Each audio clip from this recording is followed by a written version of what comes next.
เตรียมชีวิตจริงให้พร้อมสู่โลกอาชีพเรียนจริงทำได้จริงมีงานรองรับเพราะความสำเร็จที่ยิ่งใหญ่เกิดขึ้นได้ที่วิทยาลัยอาชีวศึกษาแพร่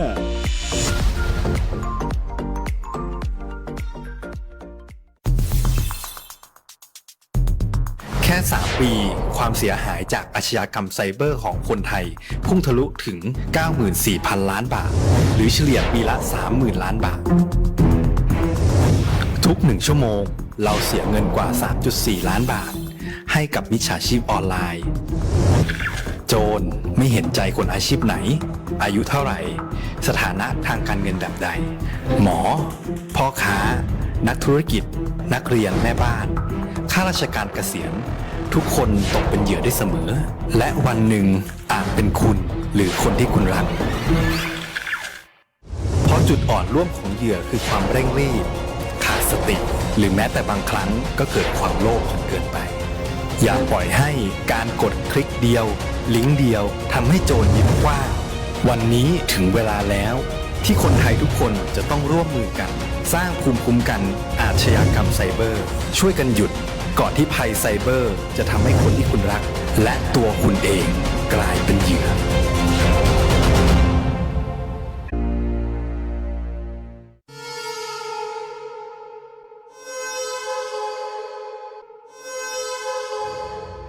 สายด่วน1669อบจ.แพร่สายด่วน1669อบจ.แพร่สายด่วน1669อบจ.แพร่โทรสายด่วน1669อบจ.แพร่จำให้ขึ้นใจนะคะเจ็บป่วยฉุกเฉินอุบัติเหตุรุนแรงในพื้นที่จังหวัดแพร่โทรสายด่วน1669ศูนย์รับแจ้งเหตุและสั่งการการแพทย์ฉุกเฉินอบจ.แพร่เราจะส่งต่อผู้ป่วยไปรักษาที่โรงพยาบาลที่อยู่ใกล้ที่สุดพร้อมให้บริการตลอด 24 ชั่วโมงฟรีไม่มีค่าใช้จ่ายใช้ระบบดิจิทัลระบุตำแหน่งอย่างแม่นยำและวิดีโอคอลประเมินอาการแนะนำ CPR ช่วยเหลือชีวิตผู้ป่วยในทันทีโทรฟรีแต่อย่าโทรเล่นเพราะมีผู้ป่วยจำนวนมากที่รอคอยความช่วยเหลืออยู่สายด่วน1669ศูนย์รับแจ้งเหตุและสั่งการการแพทย์ฉุกเฉินอบจ.แพร่ด้วยความปรารถนาดีจากองค์การบริหารส่วนจังหวัดแพร่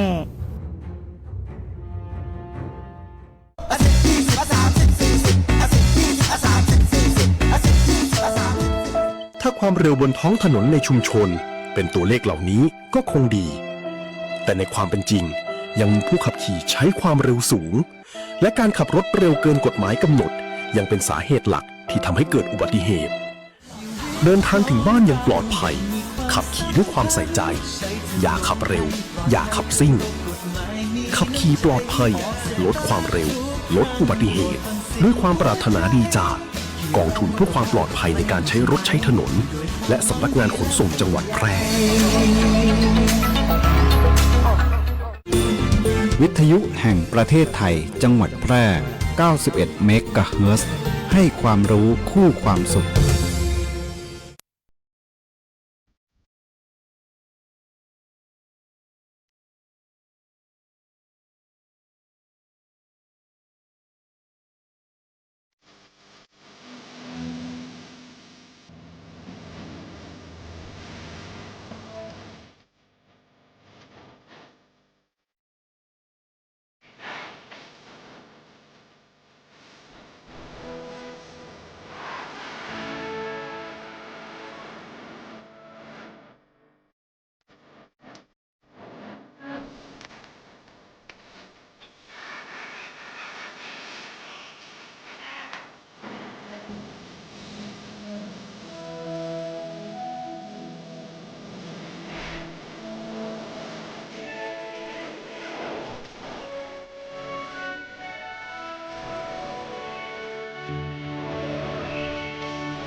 มีเธอ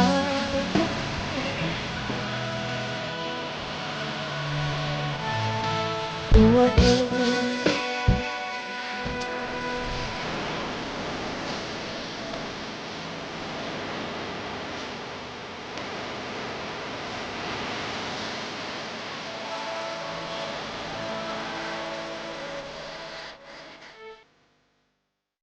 สวัสดีเจ้าคุณผู้ฟังตีเคารพรักทุกท่านนะเจ้าปากันในช่วงของรายการม่วนใจบ่าย3เนาะในช่วงของสัญจรปลอดภัยกับกรมการขนส่งทางบกโดยสำนักงานขนส่งจังหวัดแปะนะเจ้าปากัน3 โมงไปจนถึง4 โมง1 ชั่วโมงตรงนี้ก็รับหน้าที่ดำเนินรายการโดยน้องปุ๋ยพิรุณพรแสงสร้อยนะเจ้าอยู่ด้วยกัน1 ชั่วโมงตรงนี้เนาะข้อมูลข่าวสารผลงานเพลงลูกทุ่งมวลๆเหมาะเพื่อแฟนรายการ1 ชั่วโมงตรงนี้นะเจ้าเสียงตั้งนอกเนาะฟ้าห้องคลึงมาแล้วนะเจ้าคนฟังก็เข้าสู่ช่วงของฤดูฝนเนาะแล้วก็ช่วงนี้เป็นช่วงที่อากาศแปรปรวนนะเจ้ายังคงมีฝนตกในหลายพื้นที่กันอยู่แล้วก็มีน้ำท่วมฉับพลันน้ำป่าไหลหลากกันเนาะหลายพื้นที่นะ2-3 วันก่อนก็แม่ฮ่องสอนนะเจ้าตะวันเนี่ยตะคืนเนี่ยน่าจะเป็นนานก่อนนะเจ้านะที่มีน้ำปลาไหลหลากเนาะโดยเฉพาะพื้นที่ที่เป็นป่าเป็นเขาเป็นดอยอยู่ใกล้ต่างน้ำไหลผ่านนะเจ้าพื้นที่ลุ่มก็ขอให้ระมัดระวังเนาะอยู่หิมลำธารนะต้องระวังนะเดี๋ยวนี้เนาะฝนตกมาเนี่ยน้ำบ่มีติดไปนะคนฝังไหลลงมานะเป็นน้ำปลาไหลหลากเป็นน้ำท่วมฉับพลันนะบางทีบ่ทันตั้งตัวเกิดความเสียหายต่อชีวิตแล้วก็ทรัพย์สินได้นะเจ้าไกลตีไปแอวเนาะในป่าในเขาในดอยนะน้ำตกลำห้วยอย่างต่างๆต้องระมัดระวังเป็นพิเศษนะเจ้าเพราะว่าเข้าสู่ฤดูฝนแล้วเนาะหากว่าไปในอุทยานนะเจ้าหน้าที่เปิ่นประกาศนะห้ามลงเล่นน้ำตัดทันตัดนี่มันลึกนะเจ้าก็บดีดื้อนะก็ต้องเจอฟังเจ้าหน้าที่เนาะเดี๋ยวเกิดเหตุอะไรอย่างขึ้นมาแล้วเนี่ยก็จะได้รับความเดือดร้อนนะเจ้าคุณผู้ฟังนะก็อยู่ในช่วงของรายการเนาะสัญจรปลอดภัยกับกรมการขนส่งทางบกโดยสำนักงานขนส่งจังหวัดแปะนะเจ้านาฝนจะอีก็ฝนตกถนนหมื่นเนาะขับขี่ด้วยความระมัดระวังนะคุณผู้ฟังตีเดินทางกันเนาะช่วงในที่เป็นลมเป็นฝนเป็นพายุก็ต้องจอดพักรถในที่ปลอดภัยนะระวังก็ไม่ฮักกลใส่ระวังป้ายโฆษณาโดนล้มปึ้งกับฮักกลใส่แหมนะเจ้าเพราะฉะนั้นเนาะต้องระวังนะเจ้าอยู่ตรงไหนเนี่ยก็อันตรายได้ทุกเสี้ยววินาทีนะเจ้าคุณผู้ฟังนะห่วงใยทุกท่านทุกคนในช่วงของฤดูฝนในช่วงที่ฝนตกตัวนะเจ้าเดี๋ยวช่วงหน้าก็มีข้อมูลประชาสัมพันธ์กันนะในรายการนะเจ้าช่วงนี้ฟังเพลงมวนๆกันก่อนเจ้า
ครับบ่ดื่มบอกครับ ปลอดภัยตลอดการเดินทางด้วยความห่วงใยจากสวท8 FM 91 เมกะเฮิรตซ์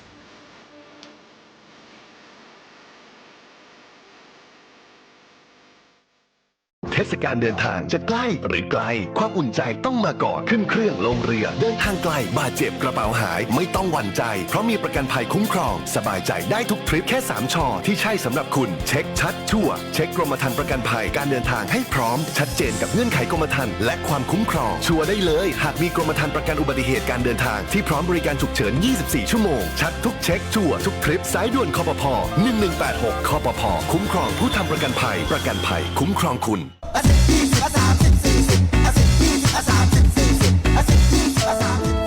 ถ้าความเร็วบนท้องถนนในชุมชนเป็นตัวเลขเหล่านี้ก็คงดี แต่ในความเป็นจริง ยังมีผู้ขับขี่ใช้ความเร็วสูง และการขับรถเร็วเกินกฎหมายกำหนดยังเป็นสาเหตุหลักที่ทำให้เกิดอุบัติเหตุ เดินทางถึงบ้านอย่างปลอดภัย ขับขี่ด้วยความใส่ใจ อย่าขับเร็ว อย่าขับซิ่ง ขับขี่ปลอดภัย ลดความเร็ว ลดอุบัติเหตุ ด้วยความปรารถนาดีจากกองทุนเพื่อความปลอดภัยในการใช้รถใช้ถนน และสำนักงานขนส่งจังหวัดแพร่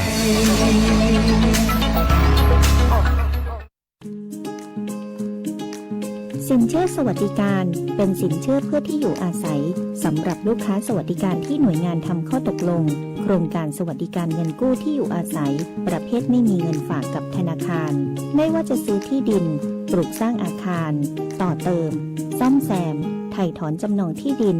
ซื้ออุปกรณ์สิ่งอำนวยความสะดวกเพื่อประโยชน์ในการอยู่อาศัยหรือจะกู้เพิ่มผ่อนชำระไม่น้อยกว่า3ปีและไม่เกิน40ปีโดยอายุผู้กู้รวมกับระยะเวลาที่ขอกู้ต้องไม่เกิน70ปีอัตราดอกเบี้ยตามเงื่อนไขที่ธนาคารกำหนดสนใจติดต่อได้ที่ธนาคารอาคารสงเคราะห์ใกล้บ้านแอดไลน์ GHB Buddy หรือโทร 054-621-490-5 ทอส.แพร่พร้อมให้บริการคุณขับขี่ปลอดภัยเมืองไทยไร้อุบัติเหตุด้วยความปรารถนาดีจากสถานีวิทยุกระจายเสียงแห่งประเทศไทยจังหวัดแพร่รายการสัญจรปลอดภัยกับกรมการขนส่งทางบกวันหยุดยาวนี้ขับขี่ปลอดภัยใส่ใจทุกการเดินทางสนับสนุนโดยกรมการขนส่งทางบกและกองทุนเพื่อความปลอดภัยในการใช้รถใช้ถนน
กลับเข้ามาในเจ้าในช่วงของสัญจรปลอดภัยกับกรมการขนส่งทางบกโดยสำนักงานขนส่งจังหวัดแปะนะอยู่ด้วยกัน1 ชั่วโมงตรงนี้เนาะข้อมูลข่าวสารผลงานเพลงเพราะๆนะเจ้ามอบให้คุณฟังทุกท่านทุกคนนะเจ้าในช่วงนี้เนาะก็มีเรื่องเรื่องจ๋านะเจ้าเนาะถึงแม้ว่าจะเริ่มเข้าสู่ช่วงของฤดูฝนเนาะแต่ก็ยังคงอากาศร้อนอยู่เช่นกันนะคุณฟังเนาะบึดร้อนบึดฝนบึดเย็นนะหลายท่านเจ็บป่วยบ่สบายได้นะเจ้าเพราะว่าอากาศเปลี่ยนแปลงก็ต้องรักษาสุขภาพตัวนะเจ้าอากาศเปลี่ยนแปลงนะคนก็บ่สบายนะเช่นเดียวกันกับอากาศร้อนนะรถก็บ่สบายเหมือนกันนะร้อนแค่ไหนนะเป็นบอกว่าแบตเตอรี่ของรถEV หรือว่ารถไฟฟ้าก็ต้องรอดนะวันนี้เราเอาเรื่องของแบตเตอรี่รถ EV มาฝากกันนะเจ้าเขาจะยังจะได้ลดความร้อนก่อนแบตเตอรี่เสื่อมไว้ของรถ EV นะเจ้าเป็นบอกว่ารถ EV จะต้องรอดนะ นะเจ้ารอดจะได้เนาะอากาศก็ร้อนขึ้นตึงวันนะหน้าอย่างกระจังนะก็จะมีช่วงเวลาร้อนอยู่นะเจ้าเปิ้นก็แนะนำว่าเฮือชาร์จแบตเตอรี่เฮือพอดีนะเจ้าบ่ดีปล่อยเฮือแบตเตอรี่ต่ำกว่า 20% นะนี่รถไฟฟ้ารถ EV เนาะรักษาระดับของการชาร์จแบตเตอรี่เฮือคงที่อยู่ตลอดเวลานะเจ้าอย่างน้อยเนาะรักษาแบตเตอรี่เฮือคงที่อยู่ 80% เองนะและก็พักรถเฮือเย็นนะเจ้าก่อนที่จะชาร์จนะหลีกเลี่ยงการชาร์จไฟตอนร้อนจัดนะคุณผู้ฟังวิ่งมาแล้วก็มาชาร์จไฟเนาะอาจจะเสี่ยงภัยได้นะเจ้าเลี่ยงความร้อนเนาะบ่จอดรถตากแดดเป็นเวลาเมินๆนะคนฟังรถไฟฟ้ารถ EV เนาะก็เจ้าต้องฮู้จักวิธีการรักษารถนะเจ้าเลือกตีห่มจะช่วยถนอมแบตเตอรี่ของรถได้นักกว่าที่เฮากึดเนาะที่สำคัญนะเจ้าเลือกตีชาร์จให้เหมาะสมกับการใช้งานแล้วก็บ่ได้ลืมเนาะเช็คเปลี่ยนน้ำมันรอเย็นตามรอบอยู่เสมอนะเจ้าเผื่อให้แบตเตอรี่ของเขาเนี่ยอยู่กับเขาไปได้ยาวๆนะเจ้าบอกว่าจะฤดูไหนเนาะก็ต้องมันเช็ครถนะรถไฟฟ้ารถ EV นะยนต์ยานพาหนะเขาจะต้องพร้อมใช้งานในทุกวันเพื่อความปลอดภัยของเขาแล้วก็ทุกคนบนท้องถนนนะเจ้าวางแผนของการชาร์จให้ดีนะคนฟังนะรถ EV นี่เนาะจอดพักรถให้เย็นก่อนแล้วก่อยเข้าไปชาร์จนะเจ้าเราหลีกเลี่ยงเนาะการจอดรถกลางแดดเป็นเวลาเมินๆนะวางแผนการชาร์จให้ดีเพื่อแบตเตอรี่จะได้สุขภาพดีนะใจได้ยาวๆนะเจ้าการชาร์จนะเจ้าชาร์จเร็วนะของรถเนาะมันจะอยู่ที่30-60 นาทีจะชาร์จได้ 0-80% นะเจ้าถ้าชาร์จเร็วมันเนาะก็จะยากให้เกิดความร้อนโดยมาอาจจะทำให้แบตเตอรี่เสื่อมไว้นะมีทั้งข้อดีข้อเสียนะเจ้าการชาร์จโดยกระแสไฟฟ้าสลับนะจะใช้เวลาชาร์จรถอยู่ที่4-6 ชั่วโมงนะเจ้าอันนี้จะเป็นการถนอมอายุของแบตเตอรี่ได้นักขึ้นนะเจ้าเพราะฉะนั้นเนาะคนฟังประชาชนท่านไหนที่ใช้รถ EV กันอยู่ท่านก็ต้องรู้วิธีการดูแลรักษารถแล้วก็แบตเตอรี่ของท่านนะเจ้าเพื่อคงประสิทธิภาพของการดึงความร้อนจากแบตเตอรี่เนาะก็จะต้องเช็คต้องเปลี่ยนน้ำยาหล่อเย็นตามรอบเสมอนะเจ้าเฮือใจเฮือตังเฮือชีวิตเฮือความสุขด้วยความห่วงใยจากสำนักงานขนส่งจังหวัดแพร่ขับขี่ปลอดภัยบาย DLT กรมการขนส่งทางบกกระทรวงคมนาคมนะเจ้าฝากข้อมูลข่าวสารที่เป็นประโยชน์เนาะแล้วก็ฝนตกนะฝนตกฟ้าห้องนะเจ้าก็ระมัดระวังการเดินทางเนาะถ้าถนนหนทางมืดหรือว่าฝนตกหนักนำบดีลืมเปิดไฟตัวนะคนฟังนะรถตีสวนเฮาหรือรถตีอยู่ตั้งหลังเพิ่นก็จะได้หันสัญญาณไฟนะเจ้าสัญญาณไฟก็คือฮู้ว่ามีรถอยู่ตั้งหน้าเฮามีรถตีสวนเฮามาอีนะก็จะได้ขับรถอย่างระมัดระวังกันนะเจ้าถ้ามันตกหนักล่ำจนบ่หันหนตางท่านก็ควรที่จะจอดพักรถก่อนนะเจ้าเนาะเดี๋ยวถ้าฝนซาฝนยังแล้วนะฝนเอียนแล้วนะยุดตกนะอย่างก็ตามนะก็ ก่อยไปนะเจ้าแล้วก็ระมัดระวังเนาะภาพลวงตานั่นก็คือแอ่งน้ำโมงน้ำนะฝนตกใหม่อาจจะมีแอ่งน้ำแต่นะเจ้าแต่ถ้าอากาศร้อนๆถนนแห้งเนี่ยอาจจะเกิดภาพลวงตาเหมือนแอ่งน้ำได้นะเจ้าถ้าขับเข้าใกล้อาจจะหายไปนะแต่ว่าอยู่ไกลๆก็อาจจะมีลังเลกันพ่องนะเหม็นแอ่งน้ำโมงน้ำก็นะหรือว่าเป็นไอ้หยังนะพอเข้าใกล้เฮ้หายไปละแอ่งน้ำนี่นะหลายท่านก็อาจจะเกยพบประสบเจอเหตุการณ์แบบนี้นะเจ้าเพราะฉะนั้นเนาะต้องระมัดระวังในการขับขี่มีสติอยู่เสมอนะเจ้าด้วยความห่วงใยด้วยความปรารถนาดีนะเจ้าทักทายคุณมะลิยอดฟ้ากันตัวนะติดตามผ่านทางหน้าเพจ Facebook Live นะเจ้าแล้วก็แฟนรายการทุกท่านทุกคนเนาะติดตามหน้าปัดวิทยุ FM 91 เมกะเฮิรตซ์วิทยุออนไลน์ด้วยกันได้นะเจ้าผลงานเพลงลูกทุ่งมวลๆเนื้อหาสาระข้อมูลข่าวสารที่เป็นประโยชน์มอบให้ทุกท่านทุกคนนะเจ้าต่างสวทแปร FM 91 เมกะเฮิรตซ์เจ้าฟังเพลงกันต่อเลยเจ้า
และช่วงนี้ไปติดตามสาระน่ารู้1 นาทีกับกปทกันครับ ผู้ขับขี่รถจำนวนมากมักจะเปิดสัญญาณไฟฉุกเฉินเมื่อขับรถผ่านทางร่วมทางแยกขณะฝนตกหรือหมอกลงจัดซึ่งเป็นพฤติกรรมที่ไม่ถูกต้องซ้ำยังก่อให้เกิดอุบัติเหตุได้ง่ายด้วยเพราะรถที่อยู่ด้านซ้ายหรือขวามือของคุณจะเห็นสัญญาณไฟเพียงด้านเดียวซึ่งอาจทำให้เกิดการเข้าใจผิดคิดว่ารถคุณนั้นจะเลี้ยวซ้ายหรือเลี้ยวขวาการเฉี่ยวชนก็อาจจะเกิดขึ้นได้ง่ายการใช้สัญญาณไฟฉุกเฉินที่ถูกต้องจะใช้ได้ในกรณีที่รถนั้นเกิดอุบัติเหตุหรือจอดเทียบระหว่างทางเพื่อให้สัญญาณรถคันอื่นจะเปิดสัญญาณไฟฉุกเฉินครั้งต่อไปต้องให้แน่ใจก่อนนะคะว่าเป็นการเพิ่มความปลอดภัยให้กับตัวคุณเองพบเห็นรถโดยสารสาธารณะไม่ปลอดภัยเอาเปรียบผู้โดยสารแจ้งศูนย์คุ้มครองผู้โดยสารรถสาธารณะ1584ด้วยความห่วงใยจากกปท.กองทุนเพื่อความปลอดภัยในการใช้รถใช้ถนนกรมการขนส่งทางบกค่ะ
หมดเวลาลงแล้วนะเจ้าต้องขอบพระคุณคุณผู้ฟังทุกท่านทุกคนเนาะที่ให้เกียรติติดตามรับฟังข้อมูลข่าวสารผลงานเพลงเพราะๆนะเจ้าในรายการมนใจใบ3ในช่วงของสัญจรปลอดภัยกับกรมการขนส่งทางบกโดยสำนักงานขนส่งจังหวัดแพร่นะเจ้าสำหรับในวันนี้เนาะก็ต้องนำรายการจากลาคุณผู้ฟังไปก่อนนะปะกับน้องปุ๋ยได้ใหม่ในวันผูกนะเจ้าวันนี้ขอให้ทุกท่านรักษาสุขภาพกันตัวนะเจ้าโชคดีมีความสุขกูคู่กูขนนะวันผูกปะกันได้ติเกาเวลาเดิมนะเจ้าวันนี้ลาไปก่อนสวัสดีเจ้า